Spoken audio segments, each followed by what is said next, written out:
الشيطان الرجيم. بسم الله الرحمن الرحيم.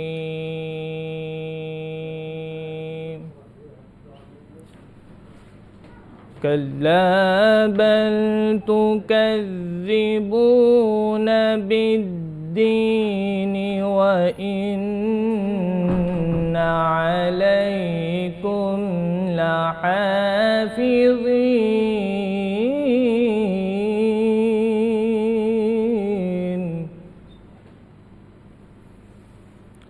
كراما كاتبين يعلمون ما تفعلون.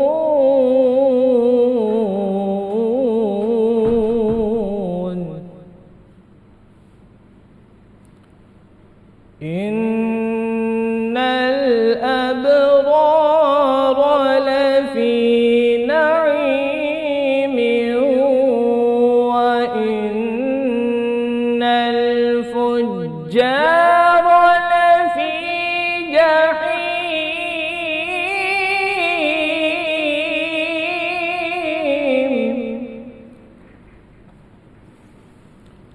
يصلونها يوم الدين وما هم عنها بغائبين.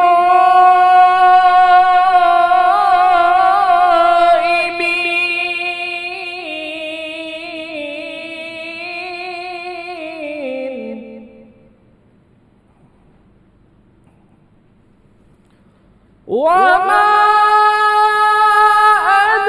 أدراك ما يوم الدين ثم ما أدراك ما يوم الدين.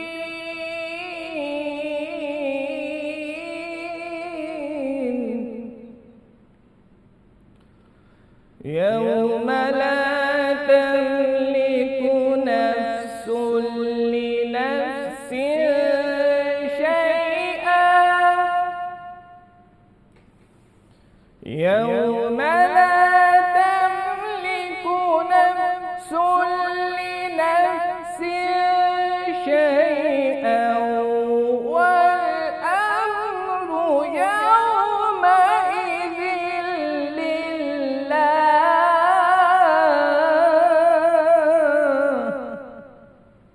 والأمر يومئذ لله.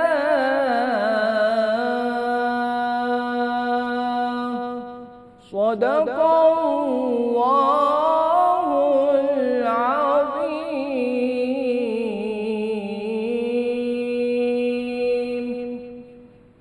جزاک اللہ، سبحان اللہ۔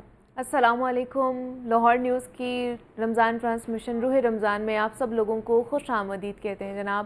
میں ہوں منیبہ آصف اور امید کرتی ہوں کہ آپ لوگ بھی جہاں کہیں ہوں گے خیریت سے ہوں گے، اپنا خیال رکھ رہے ہوں گے اور ساتھ ہی ساتھ اپنے چاہنے والوں کا بھی خیال رکھ رہے ہوں گے۔ بہت ہی خوبصورت انداز میں تلاوت قرآن پاک جو ہے نا وہ کی ہے۔ قاری محمد سفیان علی ہمارے ساتھ موجود تھے۔ ابھی ہمارے ساتھ قاری محمد ہارون چشتی نے بھی ہمیں جوائن کیا ہے، نعت خوان ہیں، ان کی طرف چلتے ہیں اور ان سے پہلے نعت سن لیتے ہیں۔ واہ کیا جود و کرم ہے شاہ بطحا تیرا، نہیں سنتا ہی نہیں مانگنے والا تیرا،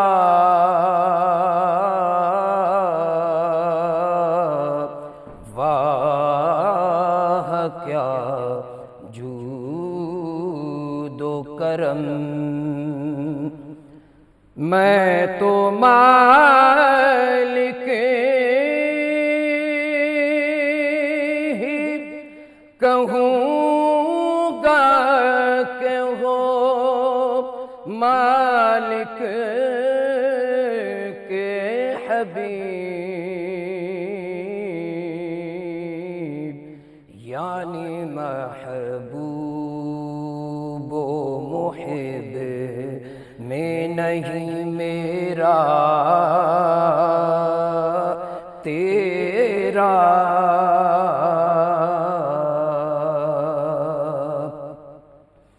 تیرے ٹکڑوں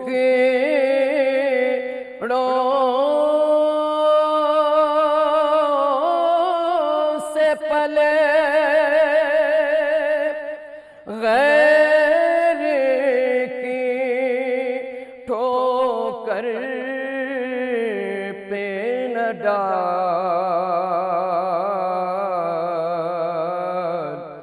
جھڑکیاں کھائیں کہاں چھوڑ کے صدقہ تیرا،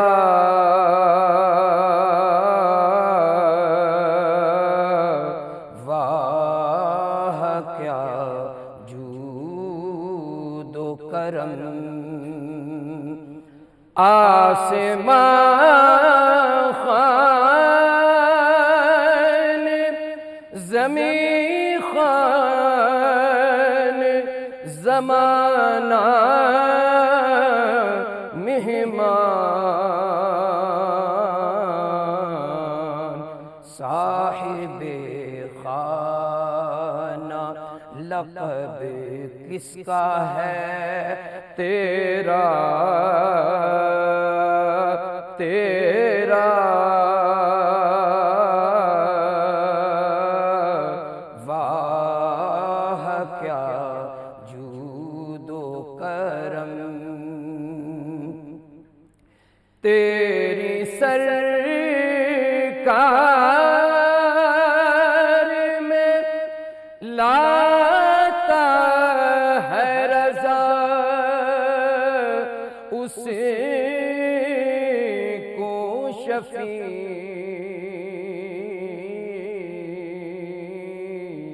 روح رمضان کی نشریات میں آپ سب لوگوں کو خوش آمدید کہتے ہیں جناب۔ ماہ رمضان میں سرکاری اور انتظامی سطح کے مسائل پر بات کرنے کی کوشش کریں گے۔ سب سے مشکل ٹاسک محکمہ صحت یہاں پر ہیلتھ کا ہے، کیونکہ ادویات کی فراہمی سے لے کر نہ مریضوں کی دیکھ بھال، آپریشنز اور سرکاری ہسپتالوں میں سہولیات کا فقدان ایسے مسائل ہیں جن پر جتنا بھی کام کر لیں وہ کم ہی لگتا ہے۔ اب لاہور کی آبادی جس تیزی سے بڑھتی جا رہی ہے، اس سے بہت سے مسائل بھی ہمارے سامنے آ رہے ہیں، اور انہی میں سے سرکاری ہسپتالوں پر مزید پریشر بھی بڑھ گیا ہے۔ مثال کے طور پر وینٹیلیٹرز کی عدم فراہمی، بیڈز پر ایک سے زائد مریضوں کا ہونا اور بے شمار مسائل۔ ایسی ہی کچھ شکایات جو ہیں وہ مریم نواز کے گزشتہ جمعرات کے دورے میں بھی ہمارے سامنے آئی، جس کے بعد انہوں نے سخت ایکشن بھی لیے اور ایم ایس کو فارغ بھی کر دیا۔ اب ان کے اس اقدام پر نہ خوب تنقید بھی ہو رہی ہے کہیں نہ کہیں، اور انہیں یعنی کہ وزیر اعلیٰ پنجاب کو خراب صورتحال کا ذمہ دار قرار دیا جا رہا ہے۔ سوشل میڈیا پر طرح طرح کی باتیں بھی کی جا رہی ہیں، تو اس پر مزید بات کریں گے، اور اس کے ساتھ ساتھ میو ہاسپٹل میں بھی ایک افسوسناک واقعہ پیش آیا، اس پر بھی بات کریں گے، جس میں 2 مریضوں کی جان گئی۔ غلطی کہاں ہوئی؟ لاہور نیوز نے اس حوالے سے کچھ حقائق بھی عوام کے سامنے رکھے تھے، لیکن مزید تفصیلات ہم اپنے پینل سے جاننے کی کوشش کریں گے، جس میں ہمارے ساتھ موجود ہیں صوبائی وزیر صحت ہیں خواجہ سلمان رفیق صاحب نے ہمیں آج جوائن کیا ہے۔ خواجہ صاحب آپ کو خوش آمدید کہتے ہیں جاگو لاہور کی یہ ٹرانسمیشن جو ہے رمضان۔ کیسے ہیں آپ؟ ٹھیک ہیں جی میری بہن، اللہ کا شکر، بالکل خیر۔ اور اس کے ساتھ ساتھ محمد بلال نے بھی ہمیں جوائن کیا ہے۔ بلال آپ کو بھی ٹرانسمیشن میں خوش آمدید کہتے ہیں، کیسے ہیں آپ؟ ٹھیک ہیں۔ سلمان صاحب سب سے پہلے تو آپ ہی سے بات کرنا چاہوں گی، اور سب سے پہلے یہ میو ہاسپٹل والے واقعے کے اوپر بات کرنا چاہوں گی۔ کیا معاملہ ہوا؟ یہ جو انجیکشن سے 2 لوگوں کی جان چلی گئی، کہاں پر غلطی ہوئی؟ کیا نیگلیجنس سامنے آئی؟ انکوائری کمیٹی بھی بنائی گئی ہے، کیا اس میں آیا ہے؟ بہن مجھے پرسوں رات کال آئی 10 ساڑھے 10 بجے وی سی صاحب کی کہ ایک ڈرگ ریئیکشن ہے اور ایک ڈیتھ ہو چکی ہے ایک ایونٹ پہ، اور 14 لوگ ریئیکشن کا شکار ہیں۔ تو میں فوری طور پہ ہسپتال چلا گیا۔ میں نے ڈرگ ریئیکشن دونوں ڈیل کی ہیں، ایک 2011 کا اور ایک 2012 کا، جس میں انسٹیٹیوٹ آف کارڈیالوجی میں اور ٹائنو سرپ میں کافی لوگ جو تھے اللہ کو پیارے ہوئے تھے. تو مجھے اس کی ٹیکنیکلٹیز کا کافی اندازہ ہے. اچھا. تو میں نے جاتے جاتے ساتھ ہی ڈرگ رجیم کے سب لوگ بلا لیے, پرائمری اور سیکنڈری کے ڈی جی ڈرگ بلا لیے کیونکہ بیسکلی ڈرگ سے چیف ڈرگ انسپیکٹر بلا لیے اور ڈی ٹی ایل سے لوگ بلا لیے. جب ہم وہاں پہ پہنچے تو دو چار جب سوال جب کیے تو معاملے کی تحت تک میں اس وقت پہنچ گیا تھا. مجھے اندازہ ہو گیا تھا کہ ڈرگ ریئیکشن نہیں ہے, یہ ایک پروسیجر لیپس ہے. تو لیکن اس لیے ساری ضابطے کی کارروائی کرنی ضروری ہوتی ہے کہ اگر وہ بچیاں نرسز ہیں, ان سے غلطی ہوئی ہے ان سے, تو اس کے لیے بھی آپ کو پورا ایک ایویڈنس ہونا چاہیے. آپ ایک دم کس کو چارج شیٹ نہیں کر سکتے. میں نے وہاں پہ آپ حیران ہوگی 5 گھنٹے اسپینڈ کیے. ہاں جی, میں سحری کے وقت گھر گیا اور ہر پیشنٹ کے پاس میں خود بیٹھا, اس کی کاؤنسلنگ کی, اس سے گپ شپ کی اور سوال جواب بھی کیے کیونکہ میں نے اس نتیجے پہ پہنچنا تھا. بیچ نمبر دیکھے, لاٹ کون سی ہے, کہاں کہاں یوز ہو رہی ہے.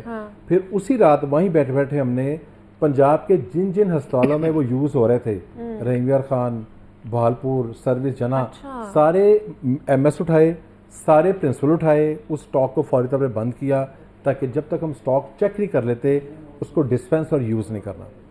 گھنٹے ڈیڑھ بعد مجھے اندازہ ہو گیا تھا, میں نے ڈاکٹر سے کہا تھا کہ انٹرنل ایشو آپ کا, یہ ایشو ڈرگ ریئیکشن کا نہیں ہے, ڈرگز کا نہیں ہے, یہ پروسیجر کا ہے کہ کس طرح لگایا جائے. وہ پتہ لگ جاتا ہے. اچھا ٹھیک ہے. اور وہ پتہ لگ جاتا ہے. وہ ہماری ابتدائی رپورٹ آ گئی ہے, آج پہلے سٹیپ پہ کارروائی شروع ہو جائے گی, کسی ٹائم اناؤنس کر دی جائے گی. وہ ایک پروسیجر لیپس ہے, ہیومن ایرر ہے, اور وہ ٹریننگ کا حصہ تھا. جو ماڈلز تھے ان پہ عمل نہیں کیا گیا, اور ایک بچی 38 ایئرس کی تھی, اور جس تھوریسک سرجن نے اس بچی کا کیا تھا آپریٹ, ابھی اس کی اپنی آنکھوں میں آنسو تھے اس ڈاکٹر کے. اس نے کہا میں نے کتنا مشکل سے اس کے جو خطوط تھے لنگس کے اوپر میں نے کلیئر کیا ہے. اور اب یہ بات ہوا ہے جو ہم میڈیا پہ ذرا بہت کم کرتے ہیں, کانفیڈینشیلٹی ہوتی ہے, اس کو برقرار رکھتے ہیں, تو وہ ہیومن ایرر ہے, اس پہ کوئی ہے ہی نہیں. ہم نے اس کا ٹیسٹ کروا لیا ہے. فرسٹ اسٹیپ جو پاؤڈر ہے اور واٹر ہے اس کا وہ کلیئر ہے, مطلب ڈرگ واز سیف پہلے سٹیپ پہ, فرسٹ سٹیپ پہ. اب دوسرا سٹیپ ہے جو 8 دن لے گا, جو مکسچر ہے پاؤڈر کا اور واٹر کا, وہ 8 دن میں ڈیولپ ہوگا. وہ اس لیے کر رہے ہیں کہ کوئی ہماری بہن نرس, کوئی ڈاکٹر اس بات پہ اعتراض نہ کر سکے کہ ڈرگ ریئیکشن ہے. یہ ڈرگ ریئیکشن نہیں ہے. اچھا, یہ ڈرگ ریئیکشن نہیں ہے. ابتدائی طور پر ہمیں یہی ہے جو آپ نے پورا انالیسس کیا اس وقت, جو ساری سالوں سال سے اس پہ کام کر رہے ہیں. تو آپ کو دیکھیں, میں آپ کو ٹیکنیکل بتاتا ہوں لوگوں کی دلچسپی کے لیے. بیچ ہے, ایک بیچ نمبر ہے 043051. 043 کی بوتلیں جو ہے نا وہ 40,000 ہیں یا 30,000 ہے. اب جہاں جہاں یوز ہو رہی ہیں وہاں پہ ریئیکشن نہیں ہو رہا. یہی انجیکشن, یہی بیچ ایک دن پہلے لگ رہا ہے ریئیکشن نہیں ہو رہا. آج ریئیکشن کیوں ہے؟ اس کا پتہ ہے کوئی نئی چیز ہے. نئی چیز کیا ہے؟ واٹر, ڈسٹل واٹر جو مکس ہوا ہے. وہ کون سا ہوا ہے؟ وہ رنگر ہے. کون سا ہے جس سے شیورنگ ہے؟ وہ ساری چیزیں سامنے آ جائیں گی. تو یہ چیزیں چھپ نہیں سکتی. ٹھیک ہے بلال, آپ کی اس کے اوپر کیا فائنڈ آؤٹس رہی ہیں؟ آپ نے کیا اس کے اوپر دیکھا کہ کیا معاملات تھے, کس طرح ہوئے, کون ذمہ دار تھا خاص طور پر جس کو اب اس معاملے کے اوپر اس کو پکڑ ہونی چاہیے اس کی؟ بالکل, اس معاملے کے اوپر مجھے محکمہ صحت کے سیکرٹری ہیلتھ جو عظمت محمود اعوان ہیں, اور خاص کر صوبائی وزیر صحت خواجہ سلمان رفیع نے بہت اچھی اپنی جو پرفارمنس ہے وہ دکھائی ہے. اس سے پہلے ماضی میں نے دیکھا ہوتا یہ تھا سم ٹائم چیزوں کو یا ایویڈنس کو چھپا لیا جاتا تھا. یہ بڑی میں خراج تحسین پیش کرتا ہوں, جرأت مندانہ انداز سے خواجہ صاحب نے کہا کہ ہم ایکسیپٹ کرتے ہیں یہ ہیومن ایرر ہے, پروسیجر یہ لیپس ہے جس کی وجہ سے یہ معاملہ ہوا. حالانکہ اگر ڈپارٹمنٹ چاہتا تو یہ معاملہ چھپا بھی سکتا تھا یا وہ اس انجیکشن پہ بھی ڈال سکتے تھے. تو لیکن چونکہ دیکھیں 2 نوجوان اموات ہوئیں, اگر آج یہ چھپا دیتے تو نیئر فیوچر اس طرح کے کئی مزید واقعات ہونے تھے.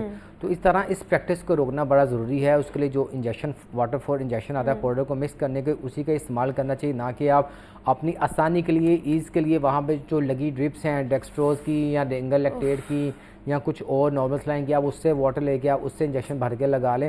تو اتنی جلدی آپ نے کہاں جانا ہے؟ کس چیز کی جلدی آپ کو؟ بیمار مریض ہیں, سکون سے آپ ان کی, WHO بھی کہتا ہے جب آپ ہیوی اینٹی بایوٹک لگائیں تو پہلے آپ ان کی جو ٹیسٹ ڈرائیو ہے وہ کر کے دیکھ لیں. تو ایک پہلو اور بھی اب لال بھائی جو آپ ضرور بات کریں, پنجاب میں ہزاروں بچیاں نرسیں ہیں جو اور ڈاکٹرز ہیں جو کر رہے ہیں. غلطی کا جو ایرر ہے وہ 0.00 میں ہے, شاید 1% بھی نہیں ہے, لیکن غلطی نہیں ہونی چاہیے. لوگوں کی جان کا مسئلہ. جو بلال بھائی نے بات کی, وہ بچی جو 38 ایئرس کی تھی, ہم اس کو زندہ تو نہیں کر سکتے. وہ 28 سال کا بچہ جو پٹھان تھا, جو شانگلے سے آیا تھا, جب شانگلے اس کی میت گئی ہوگی نا تو پنجاب کے بارے میں اس کا کیا کنسرن آیا ہوگا.